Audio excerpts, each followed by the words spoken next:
Огненный матч Милана и ПСЖ в ЛЧ.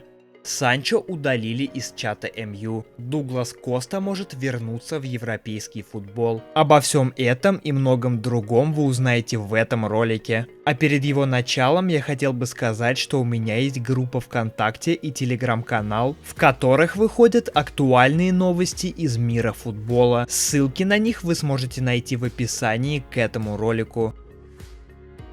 Минимум 4 клуба АПЛ заинтересованы в приглашении полузащитника Манчестер Сити Калвина Филлипса в зимнее трансферное окно. Издание Talksport ожидает, что Филлипс будет настаивать на своем трансфере, и сразу 4 больших английских клуба готовы приютить Калвина. Во-первых, это Ливерпуль, который интересовался Филлипсом еще минувшим летом, но тогда Калвин еще не потерял надежду заиграть в Сити. В то же время Ньюкасл рассматривает Филлипса в качестве замены для дисквалифицированного на 10 месяцев Сандро Тонали, а Фулхэм видит в Калвине замену для Жуао Палиньи, который остается на радаре у Баварии. Четвертым претендентом на Филлипса является Тоттенхэм, который находится в поисках усиления для продолжения борьбы за титул Премьер-лиги. Правда, шпоры не готовы обещать Калвину место в стартовом составе.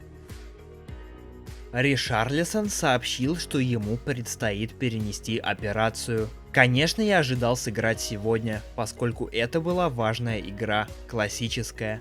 Вчера я узнал, что не буду играть, но это часть футбола. Конечно, отбор, вызов, можно спросить любого игрока, и он будет ждать. Конечно, я этого ожидал, но уже почувствовал, что пришло время сделать перерыв. Послушайте, последние несколько месяцев были для меня непростыми. У меня тоже проблемы со здоровьем. Я уже поговорил с врачами, и скоро мне предстоит операция на лобке. Я мучился 8 месяцев. Боролся, смотрел на команду, на клуб и не находил себя. Думаю, пришло время отдохнуть, сделать перерыв. Посмотрим в ближайшие дни. Скоро я сделаю то, что лучше для меня. Бывший полузащитник Ювентуса Дуглас Коста может вернуться в туринский клуб. Об этом сообщает Фабрицио Романо. При этом, как отмечает источник, несмотря на то, что Ювентус осведомлен о желании 33-летнего бразильца вернуться в команду, клуб пока не дал ему никакого ответа. Отмечается, что Коста готов согласиться на минимальную зарплату в 100 тысяч евро ради своего возвращения в Италию. Коста выступал за Ювентус в период с 17 по 22 год. Также в карьере Вингера были Шахтер, Бавария, Гремио и Лос-Анджелес Гэлакси. В настоящий момент опытный футболист находится в статусе свободного агента. Тони Кросс создаст медийную футбольную лигу в Германии. Полузащитник Реала запустит проект совместно с блогером и стримером Эли Джелла. Ожидается, что турнир, который получит название The Icon League, стартует летом 2024 года. Для привлечения аудитории к новому футбольному формату лига планирует пригласить известных людей из футбольной индустрии, музыки и сферы развлечений. Сам Кросс рассчитывает, что в его турнире будет более быстрый, разнообразный и насыщенный событиями футбол с неожиданным сценарием и поворотом событий. В начале этого года медийную лигу в Испании запустил бывший защитник Барселоны Жерар Пике. Бывший футболист Манчестер Юнайтед и сборной Англии Фил Невилл стал главным тренером Портленд Тимберс, сообщает пресс-служба клуба МЛС. Англичанин заключил контракт до конца 2026 года. Невилл станет 4-м главным тренером клуба в эпоху МЛС. Мы очень рады приветствовать Фила Невилла в качестве нового главного тренера Портленд Тимберс. И надеемся, что Фил и его семья будут чувствовать себя в Портленде как дома.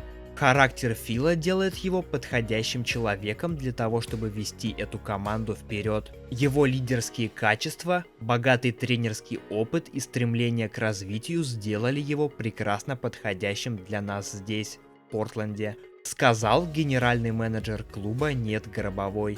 Ранее объединение болельщиков клуба The Timbers Army выразило протест против возможного назначения Невилла. Причиной тому стали посты англичанина в социальной сети за 2012 год. которые сочли сексистскими. В частности, Невилл писал, что женщины слишком заняты детьми и приготовлением пищи, чтобы читать его сообщения, и хотят равноправия до того момента, когда нужно оплачивать счета. В 2018-м Невилл извинился за свои сообщения.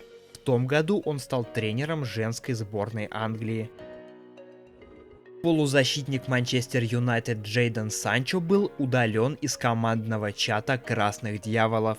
По информации The Sun, главный тренер команды Эрик Тен Хаг использует чат, чтобы сообщать важную информацию. Конфликт между игроком и наставником вспыхнул после матча с Арсеналом. Тренер не поставил Санчо в состав, заявив, что тот не готов к игре. Позднее спортсмен в соцсети обвинил Тен Хага во лжи. Затем пост пропал, однако игрок не вернулся в состав МЮ и тренируется индивидуально, пока не решит вопрос с клубом. Шотландский рулевой Вест Хэма Дэвид Моэс вскоре может полностью перестать тренировать. Согласно информации Daily Mail, 60-летний специалист близок к тому, чтобы завершить тренерскую карьеру. Уроженец Глазго планирует доработать текущий сезон в своей нынешней команде, после чего хочет покинуть не только английский коллектив, но и в целом перестать работать тренером, большую часть времени уделяя своей семье. Сообщается, что окончательное решение тренер еще не принял, но вряд ли что-то помешает Моису избавиться от этой затеи. Эдер Милитао продлит контракт с Реалом. По информации Фабрицио Романо, бразильский защитник подпишет новое соглашение, рассчитанное до 2028 года. В контракте будут указаны отступные в размере 1 миллиарда евро. Также новые контракты с Реалом подпишут Федерико Вальверде и Эдуардо Камавинга. Ливерпуль проявляет интерес к полузащитнику Осане Диао, выступающему в испанском чемпионате за севильский Бетис. В текущем сезоне чемпионата Испании 18-летний хавбек принял участие в 6 встречах, забив 2 гола и получив желтую карточку. Осане выступает за испанскую команду с октября 2023 года. Милан одержал домашнюю победу над ПСЖ в матче 4-го тура группового этапа Лиги Чемпионов. Встреча группы F прошла на стадионе Сан-Сиро и завершилась со счетом 2-1. Счет в матче открыли гости благодаря точному удару защитника Милана Шкриньера. У хозяев голы на счету Рафаэля Леао и Оливье Жиру. Команда Стефано Пиоли с 5 очками занимает 3-е место в таблице. Эта победа стала для миланцев первой в нынешнем розыгрыше ЛЧ.